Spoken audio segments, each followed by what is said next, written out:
Hi Ramamma, TCL commands గురించి మాట్లాడుకుందాం పద. టీసీఎల్ అంటే ట్రాన్సాక్షన్ కంట్రోల్ లాంగ్వేజ్. ఇందులో ఉండే కమాండ్స్ వచ్చేసి commit, roll back, save point. Transaction అంటే it is a sequence of one or more SQL operations treated as a single unit. ఈ ట్రాన్సాక్షన్స్ని మేనేజ్ చేయడానికి టీసీఎల్ కమాండ్స్ యూజ్ చేస్తాం. కమిట్ అంటే ఒక ట్రాన్సాక్షన్కి రిలేటెడ్ చేంజెస్ని పర్మనెంట్గా డిస్క్లో స్టోర్ చేయొచ్చు. దానికోసమే కమిట్ అనే కమాండ్ని యూజ్ చేస్తాం. రోల్ బ్యాక్ కమాండ్ ఇది వచ్చేసి ప్రజెంట్ ఉన్న ట్రాన్సాక్షన్లో చేంజెస్ని అండూ చేయడానికి యూజ్ చేస్తాం.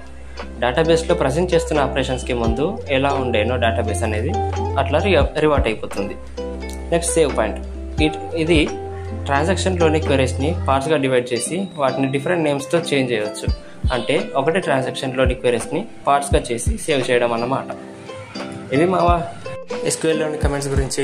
వీటి సింటాక్స్ అన్ని ఒక పోస్ట్లో చూద్దాం. వీడియో నచ్చితే లైక్ చేసి ఫాలో కూడా రాదు.